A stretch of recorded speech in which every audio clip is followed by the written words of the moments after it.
अस्सलाम वालेकुम साथियों, कैसे हो सब लोग खैरियत से होंगे। मैं भी खैरियत से हूँ। मैं फिर से आप लोगों के सामने हाजिर हुआ हूँ सऊदी अरब के कुछ खास खबर के साथ। तो हमारी वीडियो पे बने रहिएगा। जो लोग हमारे चैनल पर नए हैं, हमारे चैनल को सब्सक्राइब जरूर कीजिएगा और वीडियो को लाइक और शेयर ज़रूर कीजिएगा। तो आज मैं बताने वाला हूँ कि सऊदी अरब एयरपोर्ट का जो पार्किंग है, तो पार्किंग का पहले जो फ़ीस था, अभी फ़ीस बढ़ गया है पार्किंग चार्जेस। तो कितने देर का, कितने घंटे का कितना चार्जेस है, कितने दिन का कितना चार्जेस लगता है, सारी डिटेल्स मैं बताने वाला हूँ आपको। और दूसरी खबर यह है कि यहाँ का डिटेंशन सेंटर यानी डिपोर्टेशन सेंटर, जहाँ पे लोगों को पकड़ के जो इलीगल तरीके से यहाँ पे रहते हैं उसको पकड़ के जहाँ रखा जाता है और वहाँ से उसके देश में जहाँ से डिपोर्ट किया जाता है, मैं उसके बारे में पूरा तफसील से बताने वाला हूँ। तो वीडियो को पूरा देखिएगा और पूरा देखने के बाद ही समझ में आएगा कि डिपोर्टेशन सेंटर, जो सऊदी अरब का डिपोर्टेशन सेंटर है, वो किस तरीके से है, किस तरीके का फैसिलिटी वहाँ पे मिलता है। पूरी जानकारी डिटेल्स में बताऊँगा। और मैं बताने वाला हूँ कि गल्फ़ में जो एयरपोर्ट है, जितने भी गल्फ़ कंट्री है वहाँ पे जितने सारे एयरपोर्ट है, वहाँ पर का पार्किंग चार्जेस क्या क्या है, किस कौन से गल्फ़ कंट्री में कितना पार्किंग चार्ज लगता है, 1 घंटा का या 1 दिन का या 1 हफ्ते का कितना पार्किंग चार्जेस लगता है, मैं पूरा डिटेल्स में बताने वाला हूँ। तो मेनली जो एयरपोर्ट पार्किंग होता है, वहाँ 4 टाइप का पार्किंग होता है। नंबर 1 होता है कि शॉर्ट टर्म पार्किंग। जो शॉर्ट टर्म पार्किंग होता है, जो 1-2 घंटे के लिए पार्किंग लगाया जाता है पार्किंग में, एयरपोर्ट पार्किंग में, तो इसको इस तरीके का, इसको शॉर्ट पार्किंग बोलते हैं। और दूसरा होता है इंटरनेशनल पार्किंग, जहाँ पे लोग इंटरनेशनल फ़्लाइट के लिए जाते हैं इंटरनेशनल टर्मिनल पे, और उस पार्किंग में पार्क करके अब चले जाते हैं, इंटरनेशनल टूर कर लेते हैं, फिर वहाँ से वापस जब आते हैं तो फिर वहाँ से गाड़ी लेके अपने घर चले जाते हैं। और तीसरा है वेलवेट पार्किंग। तो मैं बता दूं आपको कि शॉर्ट टर्म जो पार्किंग होता है, शॉर्ट टर्म पार्किंग में आप 1 घंटा, 2 घंटा, 3 घंटा ऐसे करके जो लगाते हैं, कभी आधे घंटे के लिए, 10 मिनट के लिए, मतलब शॉर्ट ड्यूरेशन के लिए, कम से कम टाइम के लिए जो पार्किंग में हम लगाते हैं, वो शॉर्ट टर्म पार्किंग होता है। चाहे वो पार्किंग डोमेस्टिक फ़्लाइट के लिए डोमेस्टिक पार्किंग में हो या इंटरनेशनल फ़्लाइट के लिए इंटरनेशनल पार्किंग में हो, ये शॉर्ट टर्म पार्किंग होता है। तो अब मैं बता दूं आप लोगों को कि कौन से गल्फ़ कंट्री में पार्किंग चार्जेस कितना है एयरपोर्ट पे। तो सबसे सबसे ज़्यादा एयरपोर्ट का पार्किंग चार्जेस जो है, वो है आपका है मस्कत इंटरनेशनल एयरपोर्ट पे। मस्कट इंटरनेशनल एयरपोर्ट का जो पार्किंग चार्जेज है, 100 रियाल है। मस्कटी रियाल, 100 रियाल मस्कटी रियाल है 1 घंटे का। और कुवैत इंटरनेशनल एयरपोर्ट का जो पार्किंग चार्जेज है, वो 40 दिनार है। और दुबई इंटरनेशनल एयरपोर्ट का जो चार्जेज है, 25 दिरहम 1 घंटे के लिए। और दोहा इंटरनेशनल एयरपोर्ट का जो पार्किंग चार्जेज है, वह है 15 कतरी रियाल। और बहरैन इंटरनेशनल एयरपोर्ट का जो पार्किंग चार्जेज है, वो है 10 रियाल। और रियाद इंटरनेशनल एयरपोर्ट का जो पार्किंग चार्जेज है, वो है 10 रियाल। पहले 5 रियाल 50 हलाला था 1 घंटे के लिए, अभी ये बढ़ के 10 रियाल प्रति घंटा हो चुका है। ये मैं इसलिए बता रहा हूँ कि जो लोग पार्किंग के लिए जाते हैं इंटरनेशनल एयरपोर्ट पे रिसीव करने के लिए या किसी को ड्रॉप करने के लिए, तो उन लोगों के लिए खास खबर है कि जाते हैं, जब जाएंगे, जब पार्किंग में लगाएंगे, तो पहले पता था कि 5.5 रियाल लगेगा, लेकिन अब जो पार्किंग का जो चार्ज है वो बढ़ के 10 रियाल प्रति घंटा हो चुका है। पहले मैं आपको बताया था शॉर्ट टर्म पार्किंग है। जो शॉर्ट टर्म पार्किंग है उसमें आपको 1 घंटे का 10 रियाल पार्किंग चार्ज देना पड़ेगा और 1 दिन का 130 रियाल देना पड़ेगा parking charges short term parking में। अब उसके बाद है लॉन्ग टर्म पार्किंग। तो लॉन्ग टर्म पार्किंग में भी सेम है, मतलब 1 घंटे का 10 रियाल होगा प्रति घंटे का, और 1 दिन का 180 रियाल प्रतिदिन।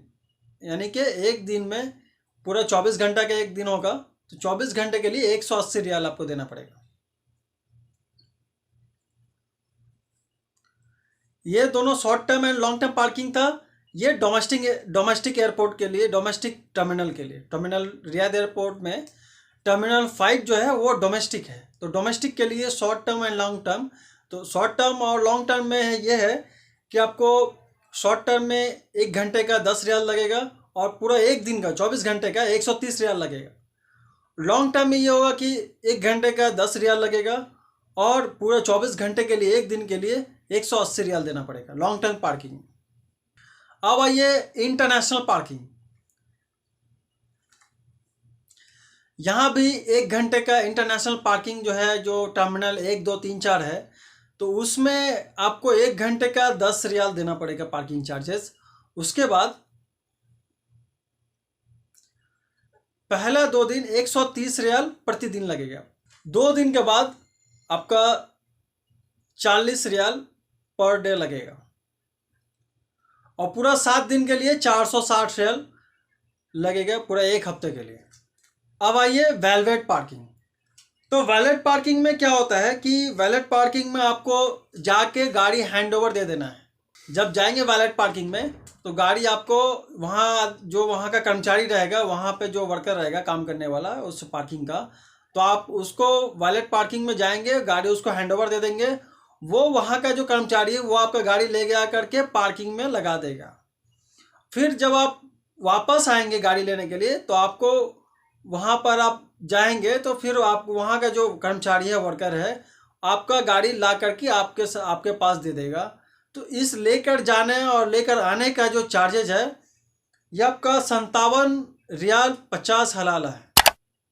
एक तरफ का लेकर के आपका गाड़ी जाएगा, पार्किंग में लगा देगा तो 57 रियाल 50 हलाला लेगा, और फिर पार्किंग से आपका गाड़ी ला करके आपको देगा तो फिर 57 रियाल 50 हलाला लगेगा। यानी कि टोटल 115 रियाल लगेगा आपको गाड़ी लेकर जाना और लेकर आना, दोनों मिला करके 115 रियाल लगेगा आपको। अब बताने वाला हूँ कि ये जो सुमैसी निर्वासन केंद्र यानी सुमैसी डिपोर्टेशन सेंटर, तो सुमैसी डिपोर्टेशन सेंटर जो है, जो जद्दा मक्का रोड पे है रियाद में, तो इसमें लोगों को किस तरीके से रखा जाता है, उसको क्या खाना मिलता है, सोने के लिए क्या मिलता है, सारी जानकारी इसमें बताने वाला हूँ। सुमैसी डिपोर्टेशन सेंटर जो जद्दा मक्का रोड पे बना हुआ है, 2.5 मिलियन वर्ग मीटर के क्षेत्र में बना हुआ है।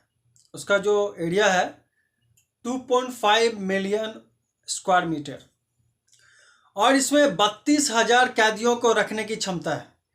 और इसमें किन लोगों को रखा जाता है, तो इसमें उन लोगों को रखा जाता है जो इल्लीगल तरीके से यहाँ रहते हैं और पकड़े जाते हैं, और जो लोग सऊदी रेजिडेंट लॉ को वायलेट करते हैं, तो ऐसे लोगों को पकड़ के उस डिपोर्टेशन सेंटर में रखा जाता है और वहाँ से उसको उसके देश में भेज दिया जाता है। खाना पीना, दवाई, लॉन्ड्री, सारा चीज़ मुहैया कराया जाता है। और ये deportation centre Saudi finance ministry के अंदर आता है। फाइनेंस मिनिस्ट्री इसको पूरा अरेंज करता है, पूरा खर्चा फाइनेंस मिनिस्ट्री की तरफ से आता है। अब बता दूं यहाँ पे कि डिटेंशन सेंटर में सिर्फ खाना और चिकित्सा ही नहीं मिलता है, यहाँ पे कानूनी सहायता भी किया जाता है। जो कैदियों को पकड़ के यहाँ पे लाया जाता है उसको कानूनी सहायता भी दिया जाता है, और उसके लिए विदेशी परामर्श कार्यालय भी यहाँ पे खोला गया है।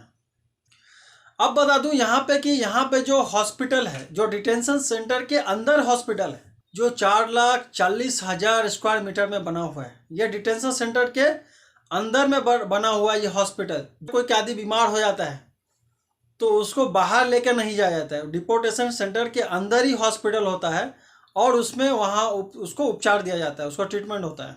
और यहाँ जो डिपोर्टेशन सेंटर है जिसमें औरत और मर्द को अलग अलग रखा जाता है, यहाँ 40 बेड का आइसोलेशन वार्ड है।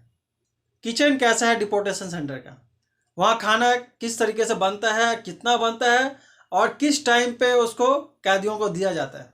डिपोर्टेशन सेंटर का जो किचन है वो 13,200 स्क्वायर मीटर में बना हुआ है और रोजाना 1,50,000 कैदियों का खाना बनता है इस डिपोर्टेशन सेंटर के किचन में।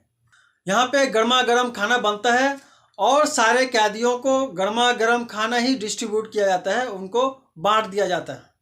यहाँ कैदी के लिए जूस, ठंडा पानी, फल, कोल्ड ड्रिंक्स, ये सारा उपलब्ध होता है डिपोर्टेशन सेंटर के किचन में। जो वहाँ कैदी होते हैं इन सब सारे चीज़ों का फ़ायदा लेते हैं। अब बात करते हैं लॉन्ड्री के बारे में कि यहाँ लॉन्ड्री किस तरीके का होता है और लोगों को इसका फ़ायदा क्या मिलता है जो वहाँ कैदी होते हैं। क्योंकि डिपोर्टेशन सेंटर में लॉन्ड्री की व्यवस्था होती है और सारे कैदियों का कपड़ा धोना और उसको आयरन करना ये लॉन्ड्री का काम है। लोग अपने से कपड़ा अपना नहीं धोते और यहाँ का लॉन्ड्री 1 घंटे में 13 टाइम कपड़ा धोता है। अब समझिए कितना बड़ा और कितना विशाल लॉन्ड्री होगा वहाँ का डिपोर्टेशन सेंटर के अंदर, जो 1 घंटे में 13 टाइम कपड़ा धोता है। यहाँ के कैदियों को कपड़ा खुद से धोना नहीं पड़ता है। कपड़ा गंदा हुआ लॉन्ड्री में दे दिए, लॉन्ड्री वाला वहाँ का कपड़ा धो करके उसको आयरन करके आपको दे दिया जाता है। तो ये सब रही कुछ डिपोर्टेशन सेंटर की खास जानकारी जो मुझे लगा कि आप लोगों के साथ शेयर करना चाहिए। तो वीडियो को लाइक और शेयर जरूर कीजिएगा, हमारे चैनल को सब्सक्राइब भी कीजिएगा। तब तक के लिए दीजिए इजाज़त, फिर मिलते हैं अगली वीडियो के साथ। खुदा हाफिज़।